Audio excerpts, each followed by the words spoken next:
It's time for this week's episode of Brandon Sports Talk, featuring in-depth interviews from those who are trending in the world of athletics.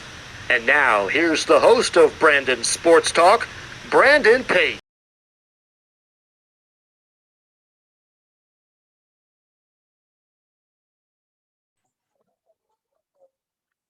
Welcome back to Brandon Sports Talk. In today's episode, I have the privilege to interview Bryce Weiler, who is the Baltimore Orioles disability conclusion.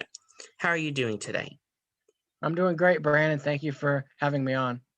That's wonderful. Can you talk about how you knew that you wanted to work in professional sports?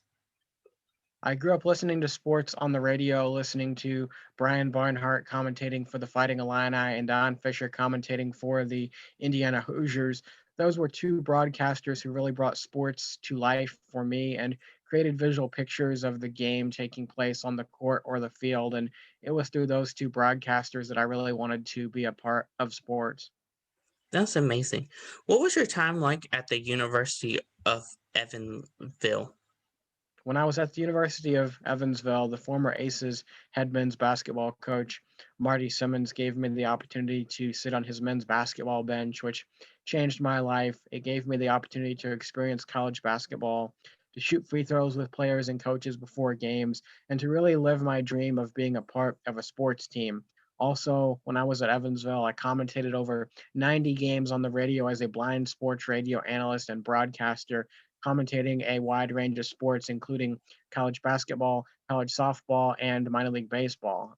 And how I would do that would be I would study the style of the play by play broadcaster that I was working with and then tailor my broadcast off of his or her style. I would also do research on both teams, speak to each team's coach, and various other factors to make myself be as successful in the broadcast as I could. Of course, as a sports commentator, what was your experience like and how was it? When I was at Evansville, it was great because they really believe that I could commentate games even though I can't see. When I went to graduate school at Western Illinois, I was not given the opportunity to commentate many games there because they did not think that I could do it since I cannot see. And that was really frustrating for me because I know I can analyze games on the radio, and just to not have people believe in me, or just the fact that they told me that I could do that plus do so many more things if I came to graduate school there. And then once I got there, they wouldn't let me do any of it since I can't see. What was your time like as a disability advocate for the minor league baseball?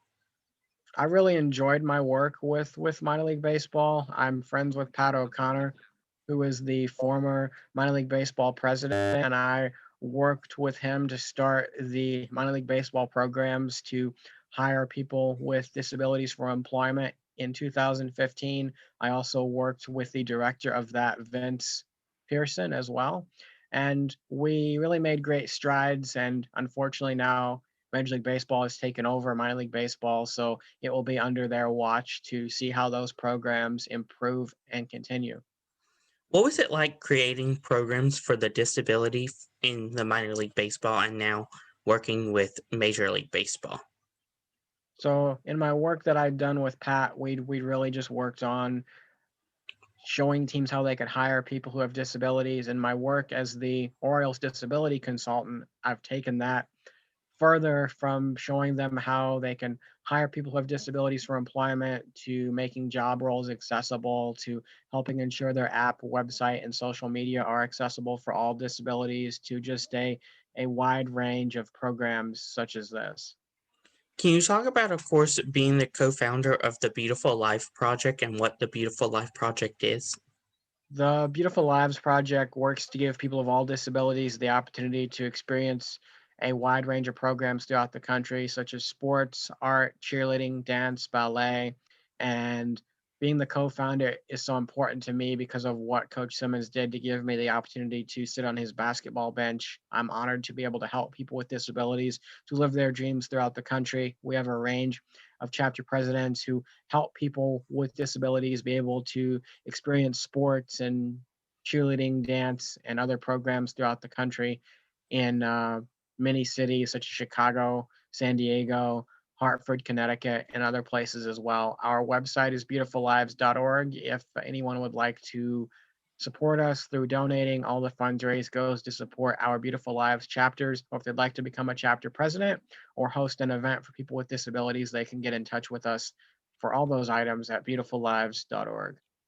What does Beautiful Lives Project offer for the disability community?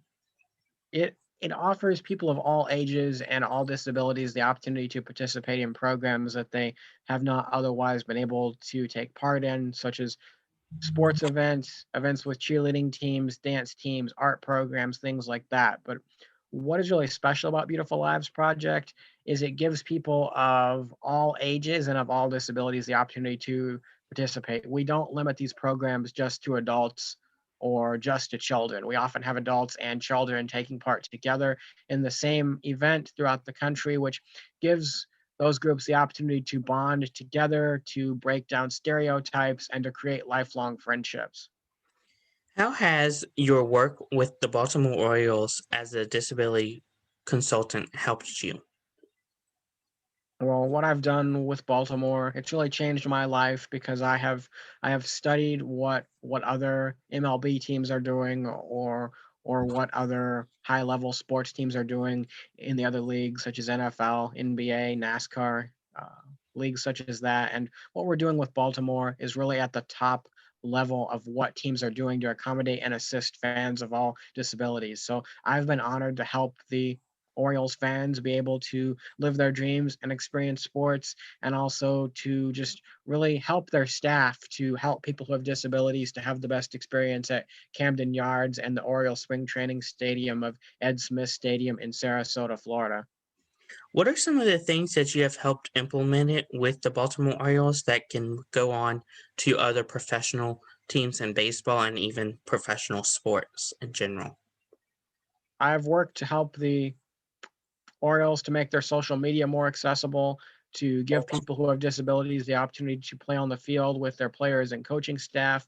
I've also helped them to ensure their website is accessible. And we also did a program where Baltimore became the first team in sports to wear Braille on their jerseys to show the importance of people who are blind learning how to read Braille. I helped run that entire day for them and assisted and accommodated 150 patrons who are visually impaired or blind who came to that game at Camden Yards. So really just valuing and accommodating every disability, and sports teams do not often accommodate every disability.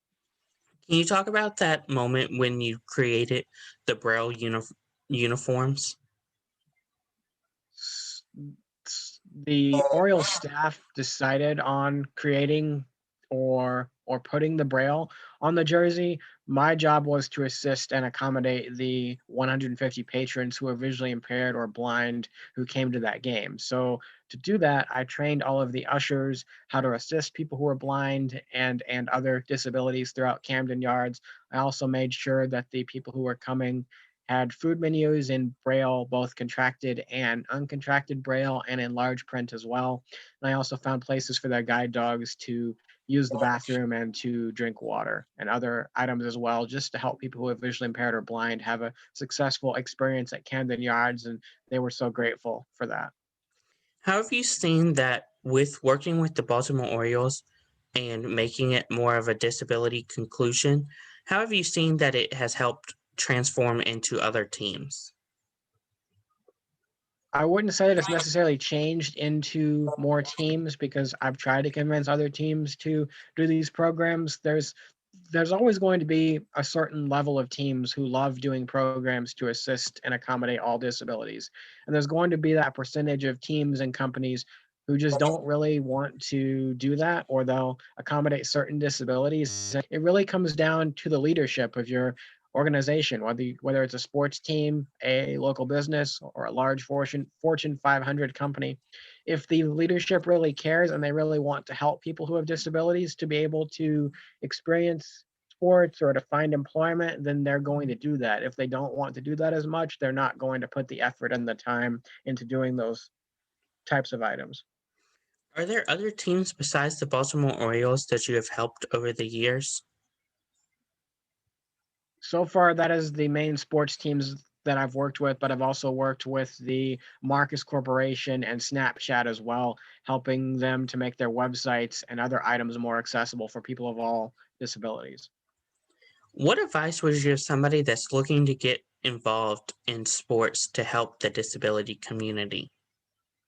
Well, for helping people who have disabilities, just you have to learn so much about every disability, and you have to be knowledgeable about 9 to 10 different disabilities. So if you want to learn all that information, then you're going to be very successful. If you don't want to put the time in to learn about various disabilities, it's going to be hard for you to be successful. What is something that you learned now that you didn't know before starting with the Baltimore Orioles as the disability conclusion? I really did not know how to do much of anything as a disability consultant, so really just learning how to assist and accommodate every disability, which I taught myself over a 4 to 5 month period in 2016. That's amazing. Where can my listeners find you at on social media along with the Beautiful Lives Project at? They could follow me on Twitter. My Twitter is at Bryce Weiler, at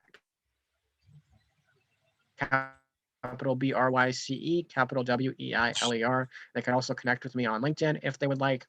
Our Beautiful Lives Project Twitter is at Butte Lives Proj, BEAUTLIVESPROJ. And our website for the Beautiful Lives Project is www.beautifullives.org. Again, the website is beautifullives.org. They can find everything there about all the work we do to help people with disabilities to live their dreams and break down barriers. Thank you again, Bryce Wilder, for your interview, and best of luck in your future with the Baltimore Orioles as a disability consultant, along with working with the Beautiful Lives Project. Thank you so much, Brandon, for having me on. You can find Brandon Sports Talk on Facebook at Brandon Sports Talk, Instagram at Brandon Sports Talk, Instagram, Twitter at Talk_Brandon, and you can find me on YouTube at Brandon Sports Talk. Don't forget to like, comment, and subscribe. Thank you again, Bryce Wilder, for your interview, and best of luck. You've been watching Brandon Sports Talk. Please feel free to like, share, and subscribe to Brandon Sports Talk on social media and on YouTube.